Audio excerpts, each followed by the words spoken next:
안녕하세요. 구독 신청, 좋아요, 댓글, 알람 설정 부탁드립니다. 백신의 작가의 단편 소설 정현수 낭독해 드릴게요. 작가에 대한 자세한 소개는 본 동영상 설명란을 참고하시기 바랍니다. 그럼 지금부터 작품 만나보실까요? 명희, 이명희 씨, 노위, 가식.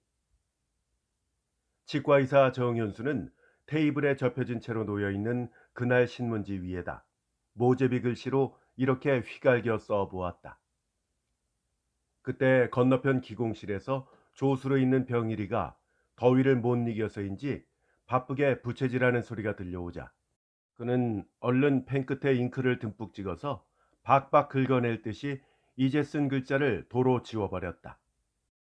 그리고 담배를 한 개 꺼내 물고 아침에 문을 연 뒤 아직까지 환자라고는 그림자도 보이지 않아서 깨끗하게 정돈된 그대로 있는 치료실 안을 휘 돌아본 뒤 반질반질한 치료의자 위에다 이파리 속에 숨어있는 봉소라 같은 명의의 환영을 그려 안았다. 그는 두 눈에다 모든 정력을 집중시켜서 치료의자가 놓인 편 공간을 응시하였다. 가느다란 두 눈을 옆으로 흘기듯이 굴리며 살짝 웃는 발그레한 입술, 통통한 어깨 위에 아래턱을 얹고 눈을 쫑긋해 보이는 귀여운 표정. 겨울이나 여름이나 옥색 치마만 입으려는 그 명의의 환영에 현수는 혼을 잃고 앉아 있었다.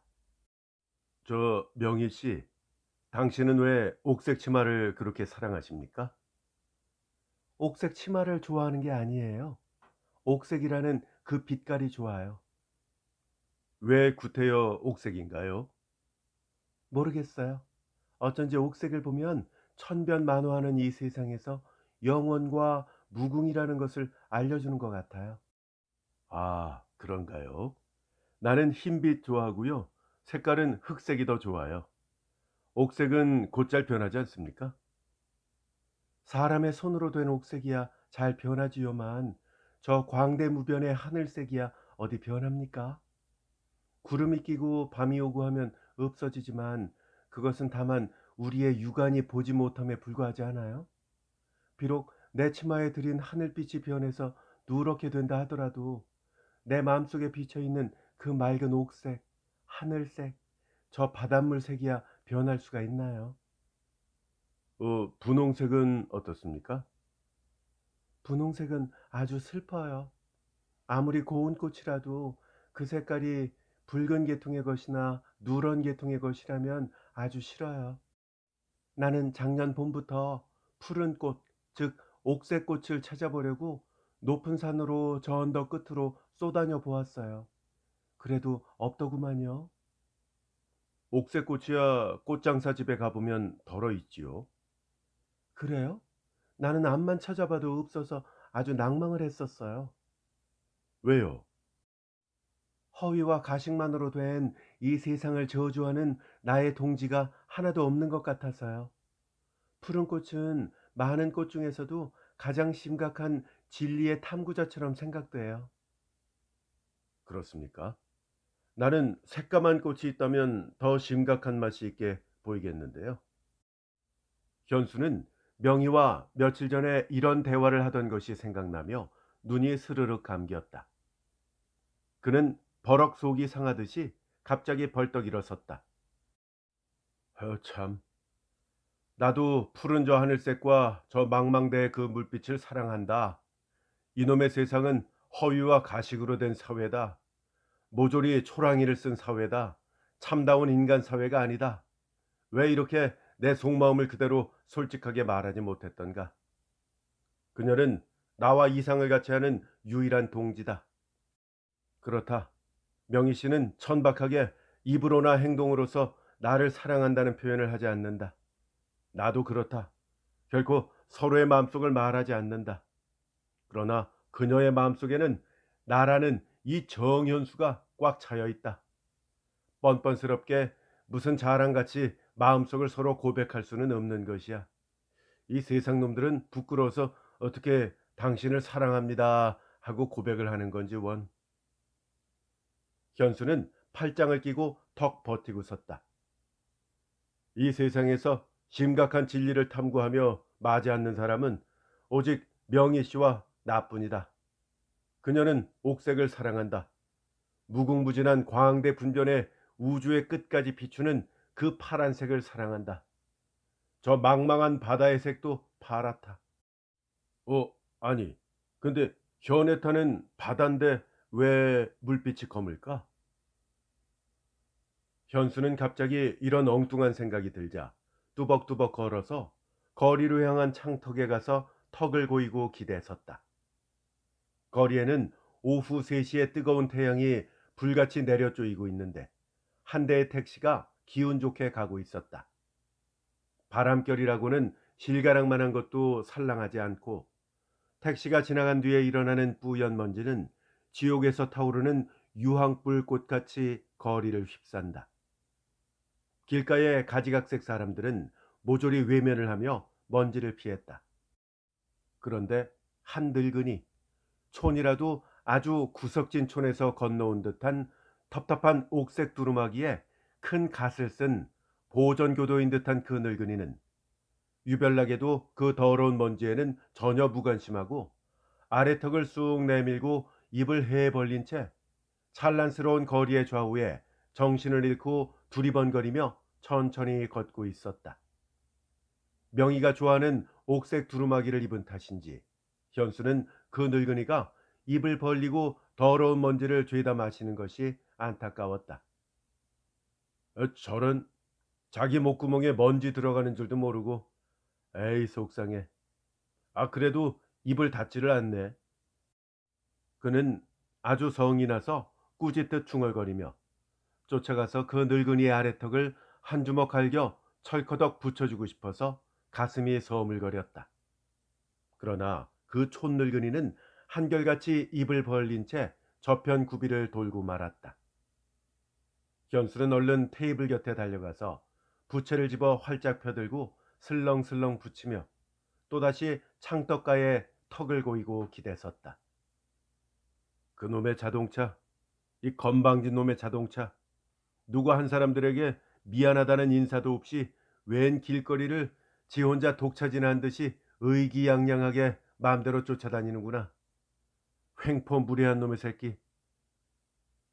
그는 갑자기 무럭무럭 분노가 타올랐다. 넓은 길바닥을 자기 집들처럼 활개를 치고 쫓아 달아나는 자동차들이 횡포물에 막심하게 보여져서 당장 달려가 시비를 하고 싶었다. 현수는 자기 마음속을 표현하기 어려울 때나 분이 날 때나 기쁠 때나 어색할 때나 또는 감격할 때는 반드시 목에다 잔뜩 힘을 주며 턱을 안으로 높게 길게 젖혀 빼올리고 5손가락을 따로따로 쫙 벌리고서 카라 안에다 둘째 손가락만 꼽을 당하게 넣어서 목을대 곁을 가만가만 긁는 것이 버릇이었다. 그는 지금도 쫙 벌린 오른손 둘째 손가락으로 쭉 빼올린 목을대 곁을 두어 번 가만가만 긁었다. 그리고 에이 한숨을 한바탕 한 뒤 다시 창턱에 가 기대섰다. 그때 길거리에는 고삐를 잔뜩 잡힌 말 한 마리가 헐떡거리며 짐 구루마를 끌고 지나갔다. 현수는 또 다시 감개무량해서 슬렁거리던 부채를 접어 문턱을 탁 치며 가엾어라. 저놈의 말 왜 저 모양이야. 그만 뚝 뛰어 달아나. 이 한 발만 걷어차면 나동그라질 사람 놈에게 일부러 매어 달리니 저런 고생을 하는구나. 에이 빌어먹을 말새끼 하고 부르짖었다. 또다시 그의 속은 버럭 상해지며 가슴이 설렜다. 아니다. 저 말이 멍텅구리가 아니다. 그래. 그는 힘없는 사람 놈들을 위해서 자기 한 몸을 희생하고 있는 거야. 악한 사람 놈들은 고마운 줄도 모르고 순종하면 할수록 자꾸 더 두들겨 부리겠다. 현수는 대구리를 꿈뻑이며 구루마를 끌고 가는 그 말이 흡사 명희와 자기처럼 생각이 들었다. 이 망할 놈의 세상에게 희생해 주는 것이 옳은 일일까? 아니다. 아니야. 과거의 인류 역사라는 고삐에 나는 단단히 묶여 있다. 나는 용감하게 묶은 줄을 끊고 일어서야 한다. 이 현실에 희생한다는 것은 조금이라도 더 이 더러운 현실을 조장시킴에 불과한 것이다. 그는 주먹을 쥐고 문턱을 탁 치려다가 말고 그 손을 쫙 펴가지고 목을대를 가만가만 긁었다. 하지만 참아야지. 그는 다시 창턱에 기대섰다. 아이, 이 자식 무슨 생각을 하는 거야? 인간이란 본래 허위, 가식으로 된 거야. 죽어 없어지기 전에는 이 세상 면천은 못하는 거다. 아니다. 이 자식 무슨 이런 생각을 해? 참으로 인간이라는 허위의 가식을 버리지 못한다면 나는 이놈의 세상에는 살아있지 않을 테다. 아니야. 그러지도 않을 것이다. 말똥에 굴러도 이 생이 좋다는데. 그는 다시 부채를 슬렁슬렁 붙이기 시작하였다. 에이, 공연히 온갖 생각을 다 하는구나. 차라리 저 말새끼 놈이 나보다 더 행복하다. 이따위 밑도 끝도 없는 생각을 할 줄 모르고. 아니지. 말새끼처럼 무의무식한다면 나을 게 뭐 있나? 가만, 뭐 그렇지도 않겠는데? 마찬가지로 말도 무슨 번민이 있는지 알 수 있나?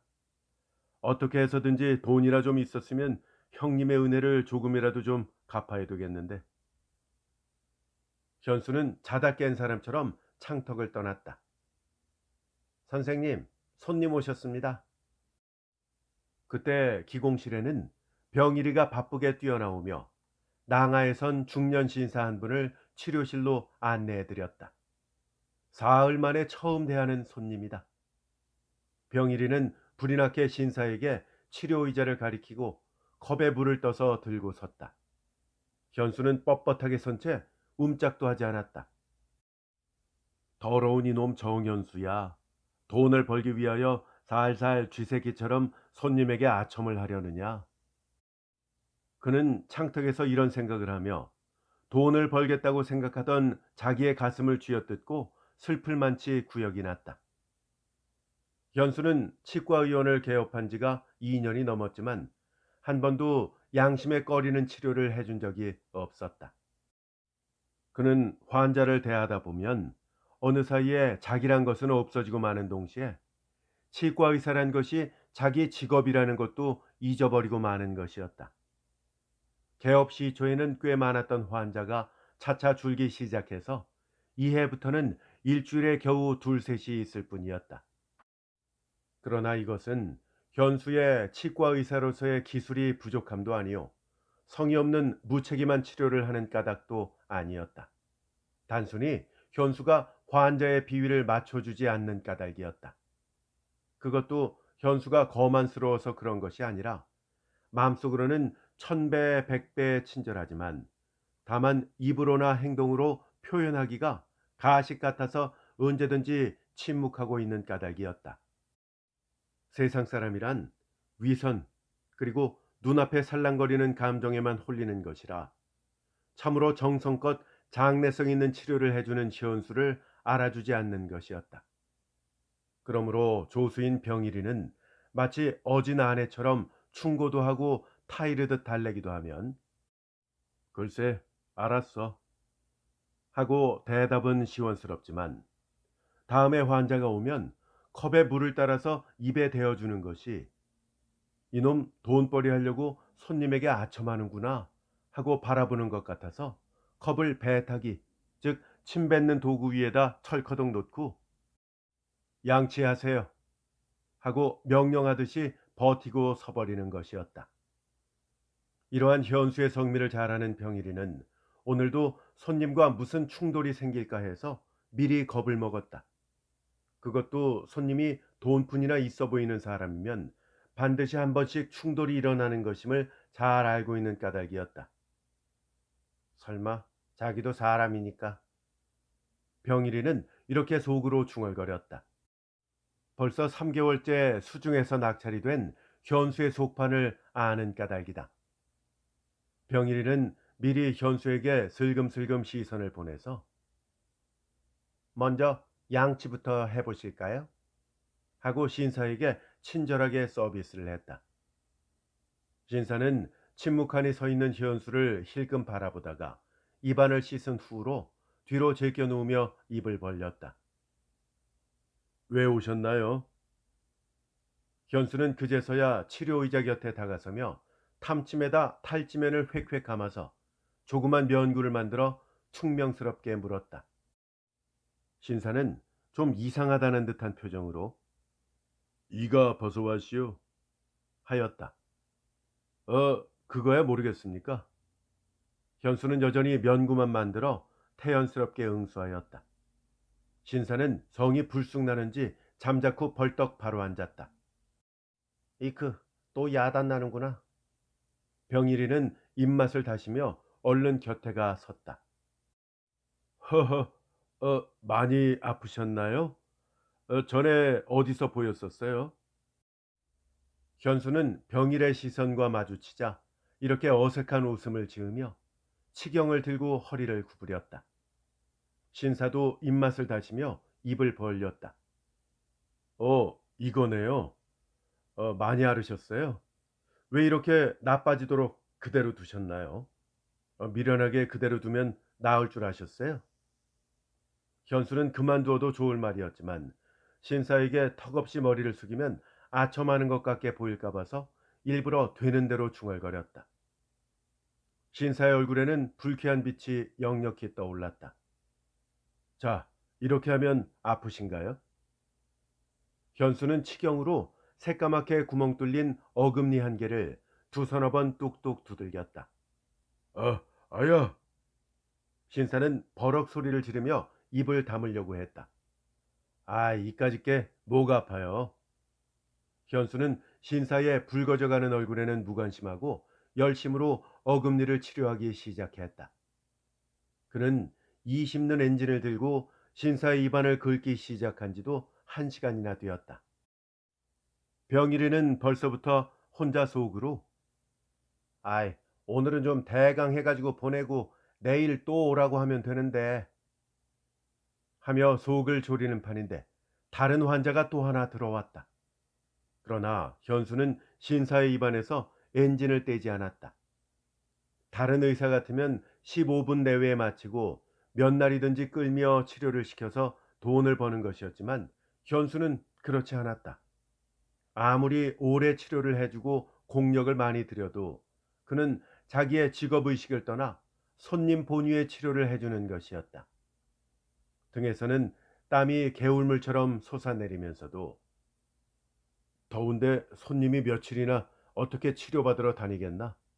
될 수 있는 대로 빨리 맞춰야지 하는 생각에 자기의 전심전력을 다해서 열심히 치료를 하며 시간 가는 줄도 모르고 있었다.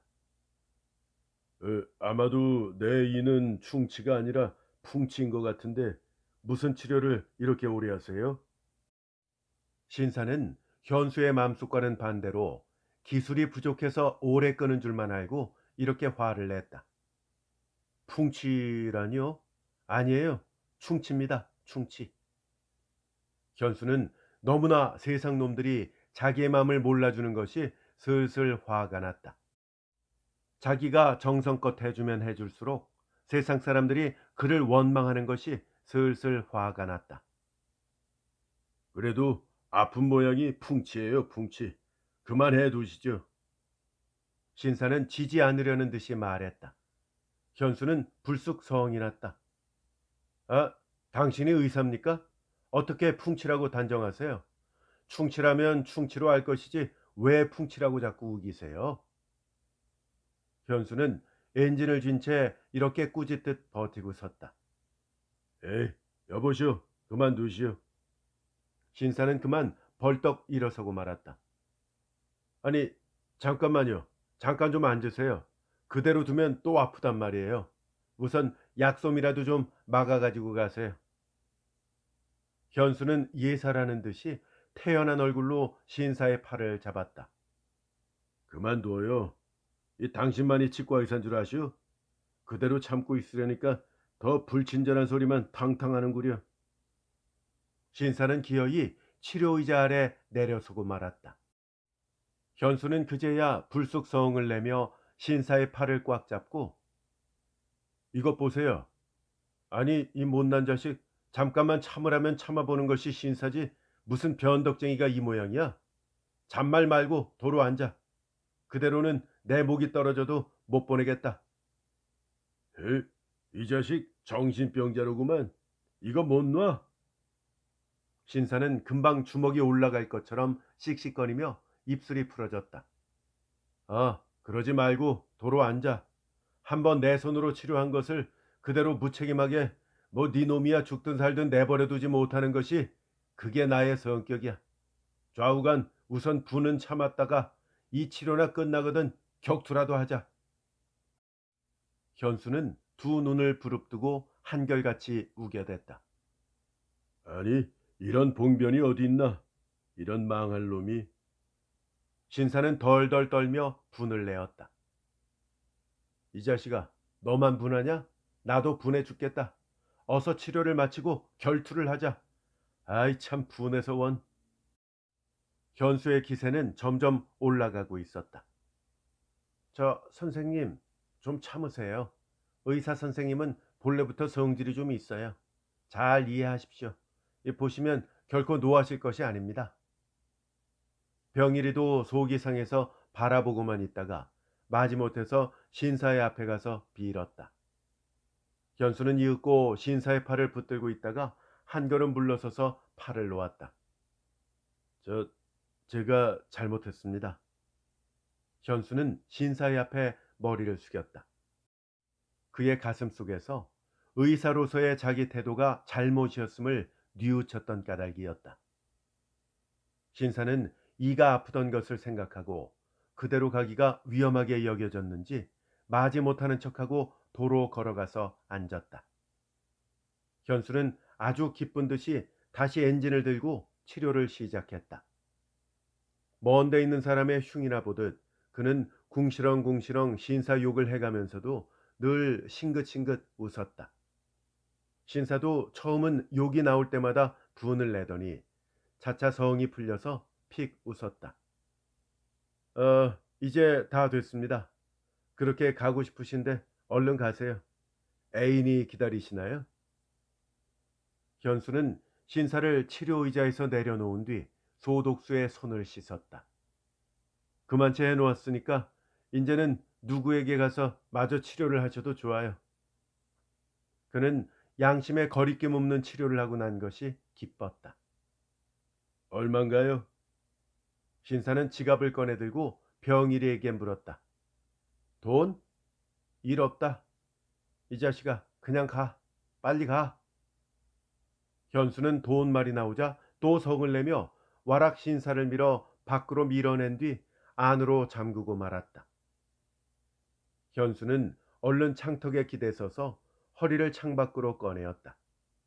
밖에 멍하니 서 있던 신사는 조금 생각하더니 천천히 걸어서 저편 길구비로 돌아가려다가 현수와 시선이 마주쳤다. 현수는 얼른 코 위에다 손을 세우고 코 섰소를 해보이며 장난꾸러기 어린아이처럼 웃었다. 신사는 깜짝 놀란 듯이 두 눈을 휘둥그레 하더니 그놈 미쳤구만 하는 표정으로 픽 웃고 가버렸다. 웬일인지 현수의 가슴은 갑자기 쓸쓸하였다. 저 자식은 점잖스러운 사람이구나. 어린아이 같았으면 저도 코서소를 해보이고 웃고 갔을 것이다. 이후에 만나더라도 사과도 없이 그대로 전처럼 굴 것이다. 저놈도 본래는 단순하고 천진스러운 어린이였을 것이다. 나이가 들면 왜 점잖스러운 가면을 써야 되는고. 그는 깊이 탄식하며 창문을 떠났다. 선생님, 왜 그러셨어요? 그만 대강에서 보냈으면 될걸. 이 다른 환자도 왔다가 그대로 가버렸잖아요. 이제는 그만 이 병원도 지탱해 나갈 수가 없을 것 같아요. 하고 병일이는 바가지를 긁기 시작하였다. 과연 아까 왔던 환자는 가버리고 없었다. 현수의 형 찬수는 사흘 전부터 알아누웠다. 현수는 한 지붕 아래서 오늘까지 신세를 입고 있을 뿐 아니라 그 형의 힘으로 학교 졸업도 했고 치과 의원도 내놓았던 것이요. 늘 결손해오는 형수에게 눈살 하나 찌푸리지 않고 돌봐주는 그 형이었다. 그러나 이 두 형제는 한자리에 앉아서 정답게 이야기 한번 하지 않았다. 서로 이야기할 일이 있으면 찬수의 부인이 중간에서 이편저편의 의견을 소통시키는 전화통이 되는 것이었다. 길거리에서 서로 만나도 생면부지의 남남처럼 본체만체하며 먼 여행에서 돌아와도 서로 시선만 마주쳐보고는 그만이지 입 한 번 떼는 일이 없었다. 그러므로 그 형의 힘으로 살아오는 현수임을 잘 아는 남들은 현수를 체면도 염치도 없는 미련꾸러기라고 하였다. 형님이 알아 누우셨는데 한 번쯤은 들어가 보셔야죠. 현수의 형수는 체면차릴 줄 모르는 시동생이 얄밉다기보다 남편 보기가 민망해서 어떻게라도 병실에 한번 들여보내려고 애를 썼다. 왜 말씀이 없으세요? 형님과 원수졌어요? 형님은 늘 아우님을 찾는데. 이 말을 듣자 현수의 얼굴은 비틀거려지며 턱을 아주 쭉 빼고 목울대를 긁고 나서 글쎄요. 형님한테 뭐 아무 할 말도 없는데 하고는 꽁지가 빠져라고 자기 방으로 달려가고 말았다. 그는 자기 형이 알아누운 것을 처음 보는 까닭에 왠지 불길한 것이다. 이런 생각을 하며 조금도 마음이 가라앉지 않았다. 손님도 없는 치과의원에 나와서 앉았다 섰다 조금만 내다가 저녁에 집에 돌아가도 남 보는 데서는 자는 척만 하고 누웠다 앉았다 가슴을 졸이는 것이었다. 아침을 먹은 뒤 혼이른 사람처럼 치과의원으로 나온 시온수를 보고 병환이 좀 어떠시던가요? 하고 병일이는 한 번도 병실에 들어가지 않는 시온수를 잘 알고 있으면서도 일부러 캐묻는 것이었다. 모르겠어. 뭐 죽을지도 알 수 없지. 현수는 금방 울 것처럼 말소리가 떨렸다. 무슨 그런 말씀을 하세요? 저 오늘도 별로 손님이 없을 거예요. 돌아가셔서 간호나 좀 하시죠. 병일이는 넌지시 충고를 하였다. 볼 일도 없는데 뭐하러. 뭐 간호는 형수님이 하시는데. 그래도 곁에 가서 계시면 좋지요. 아니 뭐가 좋아. 뭐 간사하게 내가 곁에 있으면 좀 나은가? 나는 부끄러워서 그렇게 못해. 선생님, 친형님이 알으시는데 가보는 것이 부끄러워요? 아이 싫어. 그리고 그런 간사스러운 말은 말아주게. 자네 얼른 집에 가서 책 하나 가져오게. 네. 병일이는 마지못해 일어서며 공연히 병인 염려가 되니까 집에 가보고 오라는 거지. 뭐 책은 무슨 책이야. 이름도 없는 그런 책을 뭘. 하고 속으로 중얼거리며 밖으로 나갔다. 병일이는 찬수가 알아놓은 날부터 하루에 수십 차례씩 이런 애매한 사환을 가는 것이 있으므로 현수가 무턱대고 책을 가져오라는 그 지인이가 어디에 있다는 것을 잘 알았다. 그래서 병세만 들어가지고 얼른 돌아오면 현수는 판에 박은 듯이 벌떡 일어나면서 그래 형님 죽겠다든가 하고 진땀을 흘리는 것이었다. 병일이는 일부러 근데 책은 무슨 책을 가져오라고 그러셨어요? 깜빡했어요. 하고 엉뚱한 대답을 하면 이 사람 정신이 없네. 책은 무슨 책이야? 형님 어떠시냐고 하고 화를 내었다. 선생님이 직접 가보세요. 묻지 않고 그냥 왔어요. 하고 병일이는 깜찍스러운 여인처럼 살살 피하면 그는 당장에 뒹굴며 고함을 칠 것 같이 분을 내며 빙빙 한바탕 돌다가는 다시 책을 가져오라고 야단을 하는 것이었다. 그는 병일이에게 형님 병세를 물어오라고 하기가 부끄러웠던 것이다. 찬수가 알아놓은 뒤 현수는 밥 한 술 목구멍에 넘어가지 않고 잠 한숨 자지 않았으므로 비록 병실에 들어가지는 않아도 그 염려하는 모습은 곁에 사람 눈에도 겁이 날 만하였다. 그의 얼굴은 야위고 입술은 부르텄으며 두 눈은 달아서 바로 뜨지도 못하였다. 찬수가 누운 지 닷새째 되는 날이었다.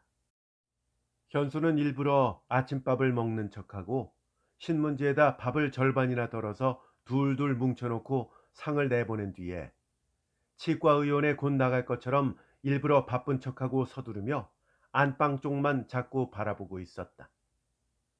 찬수의 부인은 안방에서 이 눈치를 채고 얼른 현수의 방에 건너왔다. 이제는 안심하세요. 애들 아버지가 이제 좀 열이 내렸네요. 장질 부사가 아니라 몸살이었던가 봐요. 하고 말을 하였다. 찬수의 부인은 현수를 슬쩍 보기만 하면 그의 속마음을 다 알아채는 것이었다.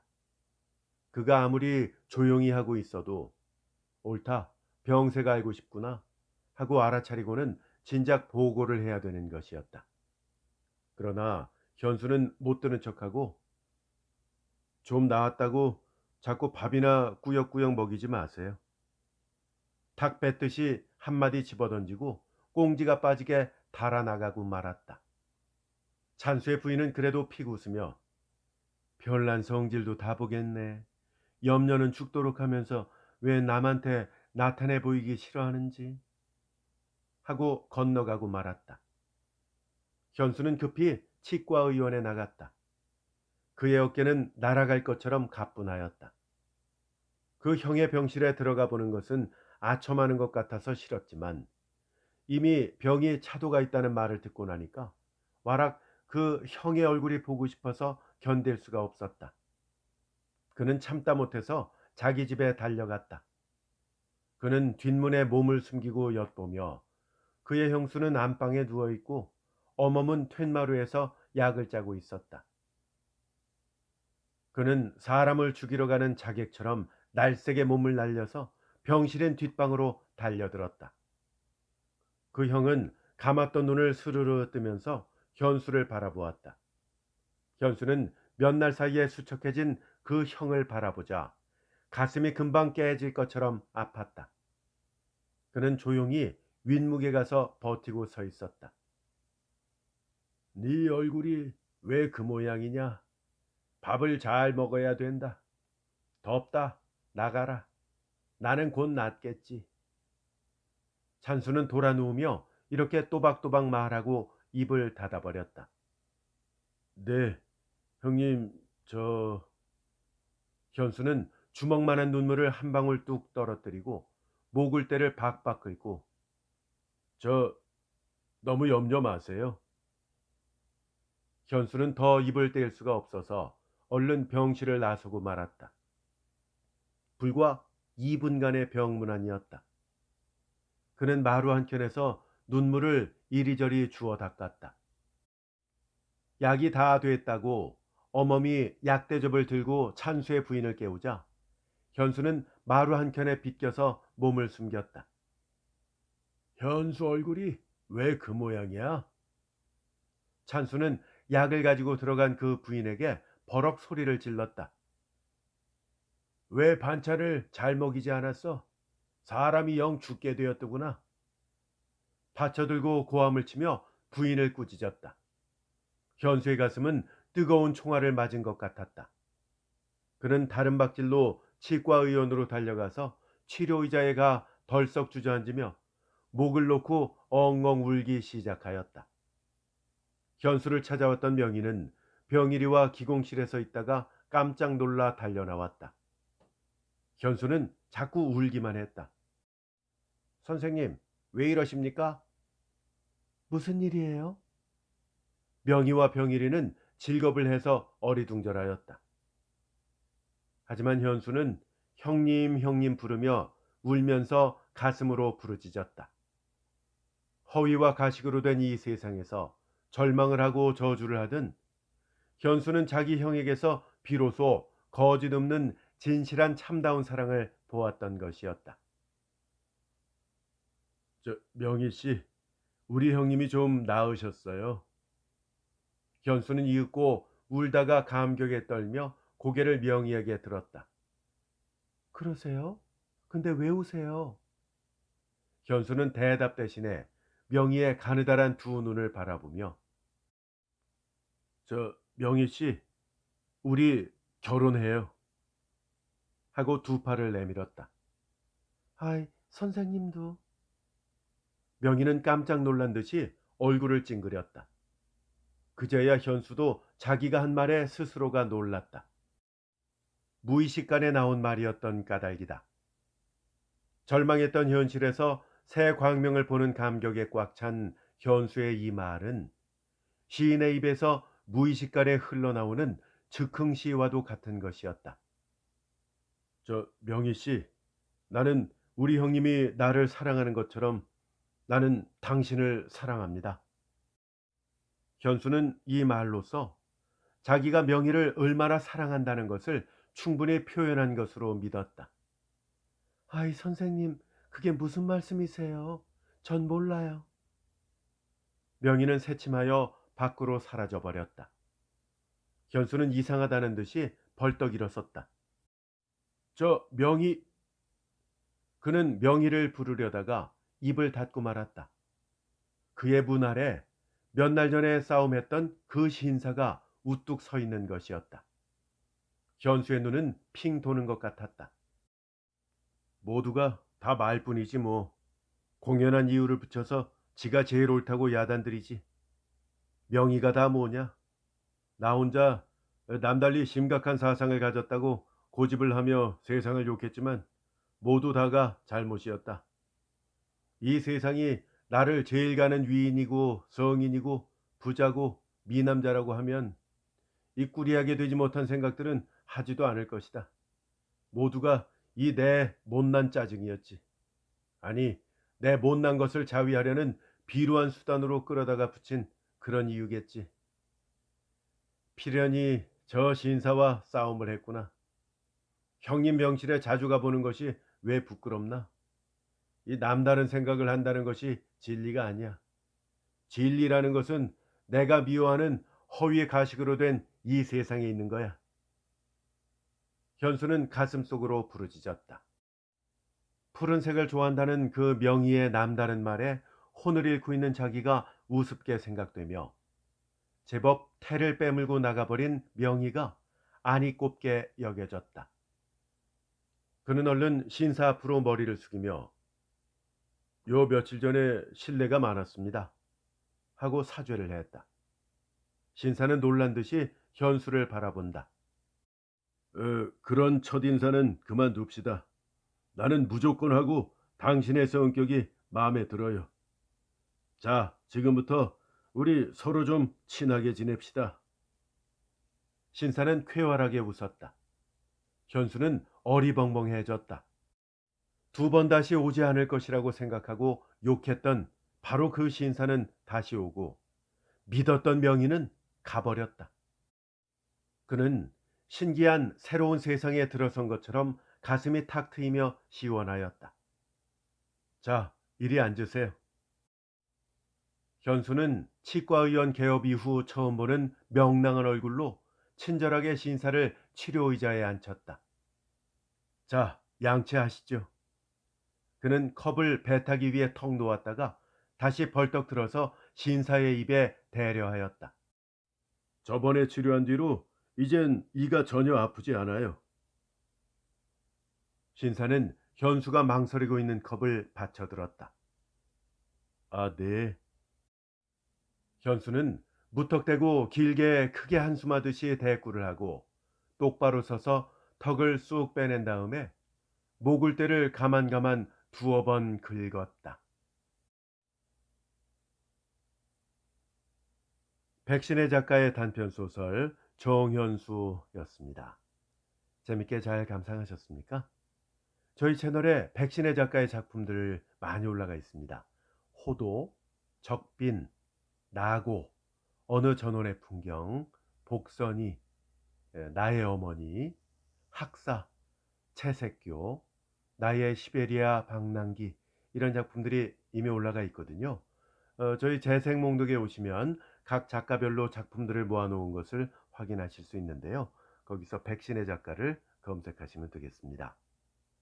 검색이 불편하신 분들은 본 동영상 설명란에 들어오시면 링크가 걸려 있으니까 좀 더 손쉽게 만나보실 수 있겠습니다. 끝까지 함께 해주셔서 대단히 감사합니다. 안녕히 계세요.